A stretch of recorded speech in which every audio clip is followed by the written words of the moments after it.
Hello friends, चलिए आज class 12 का बायोलॉजी चैप्टर नंबर 2 का 10 क्वेश्चन पढ़ लिए थे। उसके आगे का क्वेश्चन आज करते हैं।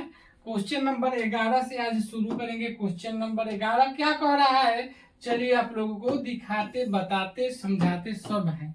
देखिए यहाँ पे दिखाई दे रहा होगा क्वेश्चन, एक परिपक्व भ्रूण कोश में केंद्रिकाओं की संख्या होती है। एक परिपक्व भ्रूण क्या कर रहा है, भ्रूण कोश में केंद्रिकाओं की संख्या होती है। सबसे पहले थोड़ा सा एक हम चित्र के माध्यम से समझेंगे। देखिए ये हो गया आपका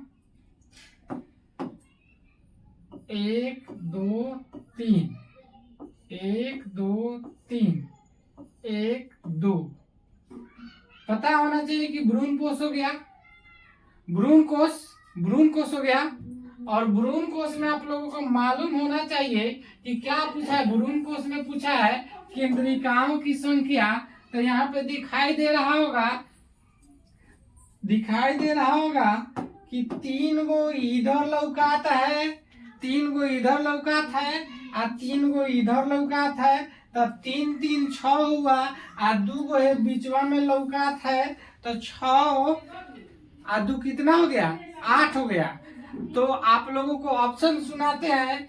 ए में कह रहा है 3 और बी में कह रहा है 5 और सी में कह रहा है 7 और डी में कह रहा है 8।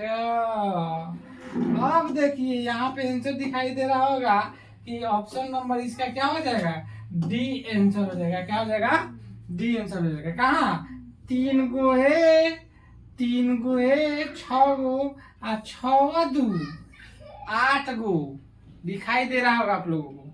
चलिए क्वेश्चन नंबर अगला देखते हैं। यहाँ पे अगला क्वेश्चन क्या कह रहा है कि देखिए यहाँ पे आप लोगों को दिखाई दे रहा होगा परागकण कारक होते हैं, परागकण कारक होते हैं। देखिए यहाँ पे कह रहा है ऑप्शन में अजीवीय जीवीय दोनों, इनमें से कोई नहीं। मालूम होना चाहिए आप लोगों को कि इसका जो सही आंसर हो जाएगा कि इसमें अजीवीय और जीवीय दोनों होता है, अर्थात इसका आंसर जो हो जाएगा सी हो जाएगा। ऑप्शन नंबर सी हो जाएगा, अर्थात जीवीय भी हो जाएगा और अजीवीय दोनों इसका आंसर हो जाएगा।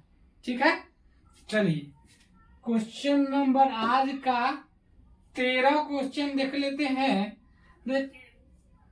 प्राथमिक भ्रूण कोश केंद्रक होते हैं। देखिए क्वेश्चन प्राथमिक भ्रूण कोश केंद्रक होते हैं। देखिए कह रहा है अगुणित, द्विगुणित, त्रिगुणित और इनमें से कोई नहीं कह रहा है। मालूम होना चाहिए कि प्राथमिक भ्रूण कोश हमेशा त्रिगुणित होता है, अर्थात इसका आंसर हो जाएगा ऑप्शन नंबर सी हो जाएगा। क्या हो जाएगा, ऑप्शन नंबर सी हो जाएगा। थोड़ा दबा के इस वीडियो को शेयर कीजिए, आप लोग दबा के शेयर कीजिए ताकि सभी लोगों के पास वीडियो पहुंच जाए। परिपक्व द्विबीजपत्री भ्रूण के अंदर बीजपत्रों की संख्या होती है। यहाँ पे देखिए क्या कह रहा है, द्विबीजपत्री केकरा के कहा जाता है। पहले ऑप्शन सुनते हैं, आगे तब बताते हैं। ऑप्शन है 1 2 3 और क्या कर रहा है 4। क्या कर रहा है 1 2 3 और 4। मालूम होना चाहिए कि द्वि है, ये क्या लागल है, द्वि लागल है। द्वि मतलब क्या होता है, 2 होता है। क्या होता है, 2। ऑप्शन इसका दिखाई दे रहा होगा आप लोगों को, ऑप्शन दिखाई दे रहा होगा कि ऑप्शन नंबर बी इसका राइट आंसर हो जाएगा। क्या हो जाएगा, ऑप्शन नंबर बी इसका जो होगा सही आंसर हो जाएगा। मालूम होना चाहिए कि द्विबीजपत्री पौधों में जो होता है भ्रूण के अंदर बीज पत्रों की संख्या कितना हो गई, 2 होता है। क्या होता है, 2 होता है। तो चलिए अगला क्वेश्चन की तरफ चलते हैं। क्वेश्चन नंबर 15 क्या कह रहा है। क्वेश्चन नंबर 15 देखे होंगे आप लोग। इसमें तो एगो ऑप्शन है, क्या पूछा रहा है। चलिए इसको कर देते हैं एक। देखो कर रहा है, परिपक्व एक बीजपत्री भ्रूण में बीजपत्रों की संख्या होती है। ऑप्शन सुनिए, 1 2 3 4। ऑप्शन तो सेम वही है जो पिछले क्वेश्चन में था। यहाँ पे देखिए एक बीजपत्री का बात हो रहा है। कौन सी का बात हो रहा है? एक बीजपत्री का। तो पहले ही हम बताए थे कि अगर द्विबीजपत्री रहेगा तो उसमें बीजपत्रों की संख्या 2, एक बीजपत्री रहेगा तो उसमें बीजपत्रों की संख्या 1। अर्थात इसका सही आंसर हो जाएगा ए नंबर। ऑप्शन का हो जाएगा ऑप्शन नंबर ए सही आंसर हो जाएगा। चलिए क्वेश्चन नंबर 6 क्या कह रहा है? क्वेश्चन 6, निषेचन के पश्चात फल का निर्माण किससे होता है? निषेचन के पश्चात फल का निर्माण किससे होता है? कह रहा है बीजांड से, अंडाशय से, अंड से, दल पुंज से। चलिए इसके बारे में बताने के लिए हम थोड़ा सा एक चित्र की सहायता लेंगे। अब यहाँ पे दिखाई दे रहा होगा आप लोगों को, यहाँ पे दिखाई दे रहा होगा आप लोगों को एक पुष्प बताएंगे पहले।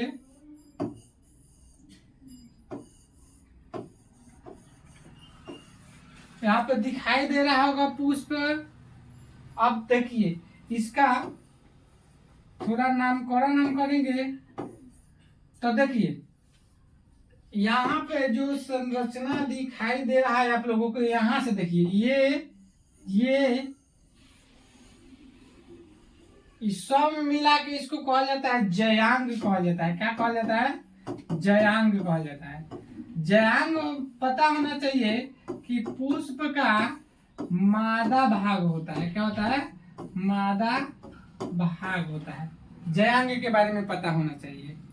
अब आप लोग पढ़े होंगे जयांग का 3 गो भाग आप लोग पढ़े होंगे। 3 गो भाग में एक पढ़े होंगे अंडाशय। अंडाशय दिखाई दे रहा है, हाँ।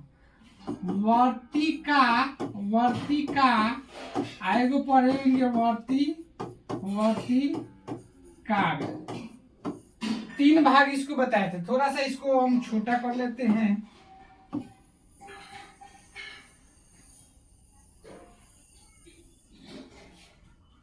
पूरा सेलेक्ट हो जा रहा है। 1 मिनट।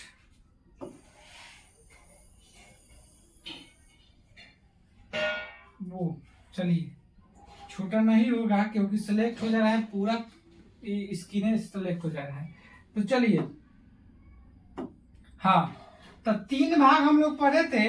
अब मान के चलिए अंडाशय वाला जो बाहर हम इसको संरचना का खाली वर्तिकाग्र वाला बनाएंगे।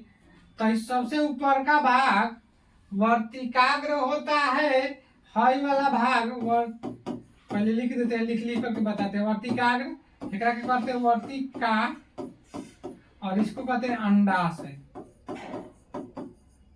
अभी देखिएगा यहाँ पर निषेचन के बाद फल का निर्माण किससे होता है? तो है जो अंडाशय होता है एकरे में होता है बीजांड। एक अंदर क्या होता है? बीजांड होता है। ठीक है, तो आप लोगों को मालूम होना चाहिए, आप लोगों को मालूम होना चाहिए कि हाई वाला जो संरचना होता है, अर्थात यहाँ से यहाँ तक जो दिखाई दे रहा है अंडाशय कहलाता है। अंडाशय ही विकसित होता है तो किसका निर्माण करता है? फल का निर्माण करता है। अंडाशय विकसित होता है तो फल का निर्माण होता है। एक अंदर है जो बीजांड होगा, बीजांडवा होता है, ये विकसित होता है, बीजांड विकसित होता है। तो यही क्या करता है? बीज का निर्माण कर देता है। किसका निर्माण कर देता है? बीज का निर्माण कर देता है।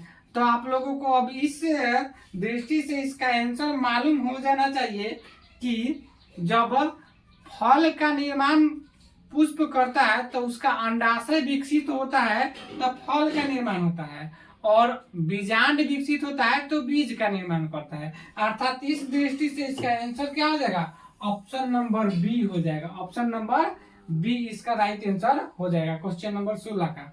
अब चलिए अगला क्वेश्चन देख लेते हैं। हाँ, 17 नंबर क्वेश्चन क्या कर रहा है कि निषेचन की खोज सर्वप्रथम किसने की।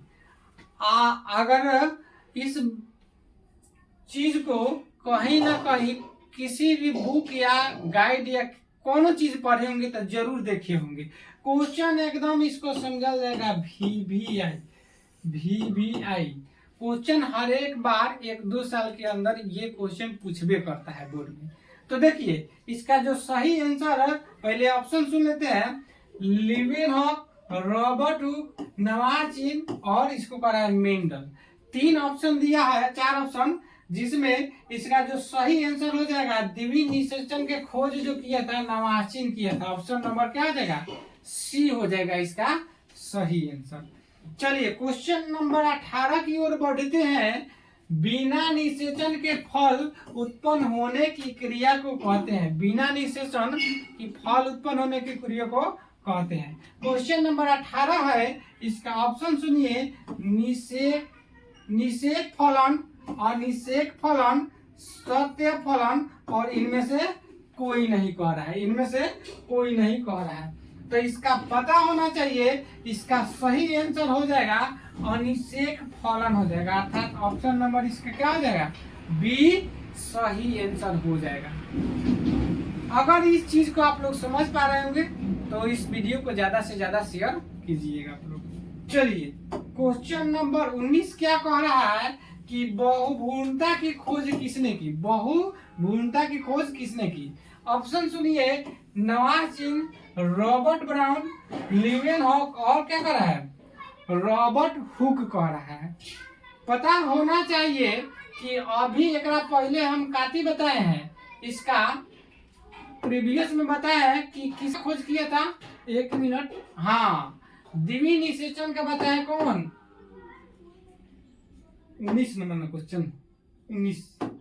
यहाँ पे द्वितीय निषेचन के खोज जो किया था, द्वितीय निषेचन के खोज